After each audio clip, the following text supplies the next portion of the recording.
बाबा साहब के चरणों में श्रद्धा सुमन। अमर शहीद बाबू जगदेव प्रसाद के चरणों में श्रद्धा सुमन। साथियों, हमारे पूर्व जो भी साथी अपने विचार रखे, बहुत उत्तम विचार था। साथियों, जिस गांव में हम बैठे हैं, जहाँ ये मान करके चला जाए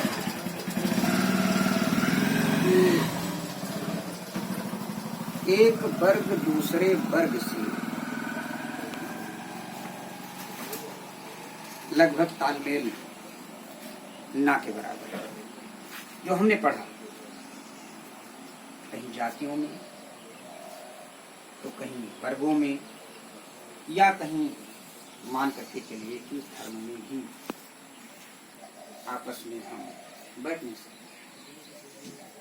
जिसने हमको अलग करने की कोशिश की, उस पर भी हम थोड़ा सा चर्चा करेंगे। हमारे साथी सबूत के लिए आए हैं, बैठे। साथियों, जैसे बाबू जगदेव प्रसाद जी के विषय में भी हमारे योगी साथी बोले, बड़ा अच्छा बोले। हम आजादी के प्रवेश में आते हैं 47 के बाद, या थोड़ा सा झलक 47 के पहले का ले लीजिए। जिस समय ये लगा कि देश आजाद हो जाएगा, भारत में एक ऐसी संस्था बन गई जो आज सत्ता में, जिसका नाम आप लोग आरएसएस के नाम से जानते हैं। ये राजनीतिक क्षेत्र है, इसलिए चर्चा कर रहे हैं, धार्मिक होती तो न करते। साथियों, उस समय वो संस्था बनी, वो संस्था अपना काम करना शुरू कर दिया। हम लोग उसको पहचान नहीं पाए, हमारे बाप दादा भी उसको पहचान नहीं पाए। और एक बात निकल करके आई, जब पूरे देश के लोग, हिंदू हो या मुसलमान हो, सब लोग चाहते थे कि देश से अंग्रेज जो है वो चला जाए। उस समय किसी मुसलमान ने ये नहीं कहा कि देश का बंटवारा हो जाए दीन और धर्म के नाम पर। पंडित मदन मोहन मालवीय, लाला लाजपत राय और बाल गंगाधर तिलक, ये उसी खेमे के लोग थे, आरएसएस के। इन्होंने कहा इस देश में दो ऐसी कौमें रहती हैं जिनका धर्म, रीति रिवाज, तीज त्योहार अलग अलग होता है। हिंदू और मुसलमान, ये दोनों कौमें एक साथ नहीं रह सकती हैं। वहीं पर देश में विभाजन की जो बीज है वो रोपित हो गया। 47 आते आते देश के दो टुकड़े हो गए, एक पाकिस्तान बन गया, एक भारत बन गया।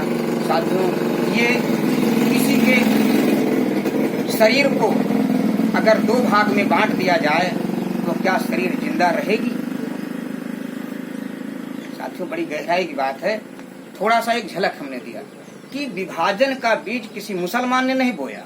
विभाजन का बीज अगर किसी ने बोया है तो वो तथाकथित ब्राह्मण। अब बाबू जगदेव प्रसाद पर आते हैं।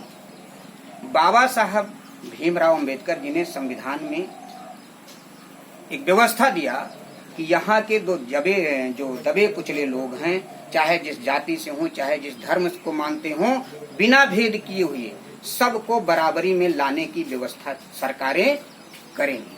कैसे करेंगी? आरक्षण देकर के। आप देखिए, यहाँ मौर्य भी बैठे हैं। वही मौर्य जब इस्लाम स्वीकार किया पीड़ित होने पर, तो उसे आप कुंजड़ा राइन कहते हो। वही पासी बिरादरी जब हिंदू धर्म से आहत होकर के इस्लाम कबूल किया तो मंसूर हो गया। वही कोरी बिरादरी जब इस्लाम कबूल किया तो जुलाहा हो गया। भाई, खून तो मेरा ही था।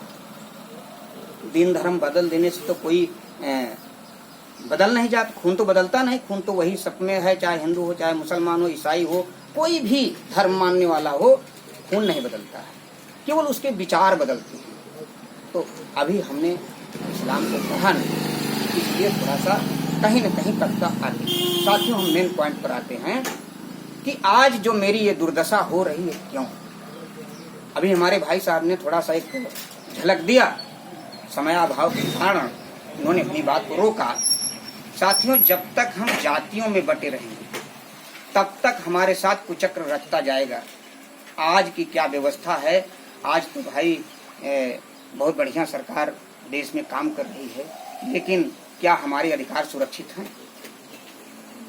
हमारे कोई भी अधिकार सुरक्षित नहीं है। जिस लड़ाई को बाबू जगदेव प्रसाद लेकर के शहीद हुए 5 सितंबर 1947 को, गलत 74 को, उसी बात पर हम आते हैं। बाबू जगदेव प्रसाद जी कहा, एक नारा दिया कि 100 में 90 शोषित, 100 में 90 शोषित हैं और 90 भाग हमारा है। इसमें किसी जाति धर्म का नाम उन्होंने नहीं लिया।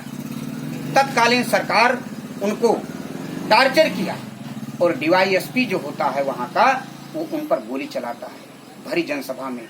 साथियों, हम अपनी बात को केवल बाबू जगदेव प्रसाद पर केंद्रित करते हैं कि बाबू जगदेव प्रसाद की जो विचारधारा थी वो कोयरी बिरादरी के थे, जिसे आप कुशवाहा के नाम से जानते हो, कहीं कहीं आप मौर्य बिरादरी के नाम से जानते हो। उन्होंने सबको संगठित होने की बात किया था और उस समय जब बर्दाश्त नहीं हुआ तो गोली चली। आज जब संगठित होने की बात करोगे, नफरत का जो बीज है उसको समाप्त करने की अगर बात आप चलाते हो तो आप भी मार खा सकते हो। इसलिए बाबू जगदेव प्रसाद जी ने कहा कि पहली पीढ़ी मार खाएगी, दूसरी पीढ़ी जेल जाएगी और तीसरी पीढ़ी जो है वो आजादी का भोग करेगी। साथियों, यहीं पर हम अपनी बात को विराम देते हैं और सबसे निवेदन करते हैं कि आप नफरत की बात छोड़ करके भाईचारे में आइए और एक दूसरे से मिलजुल करके रहिए। आप अपने अधिकार की बात कीजिए। शासन से लड़ने के लिए आज जब तक आप एक नहीं होगे, आप शासन से लड़ नहीं पाओगे। व्यवस्था जो है वो अव्यवस्था में बदली है। आज जो अपने को हिंदू कहते हैं, BC और SC के लोग, उनके साथ क्या व्यवहार हो रहा है, समय अभाव के कारण हम बहुत लंबी बात नहीं कर सकते, इसलिए हम अपनी बात को यहीं पर समाप्त करते हैं और पूज्य अमर शहीद बाबू जगदेव प्रसाद जी के चरणों में श्रद्धा सुमन अर्पित करते हुए सबको नमो बुद्धाय, जय हिंद।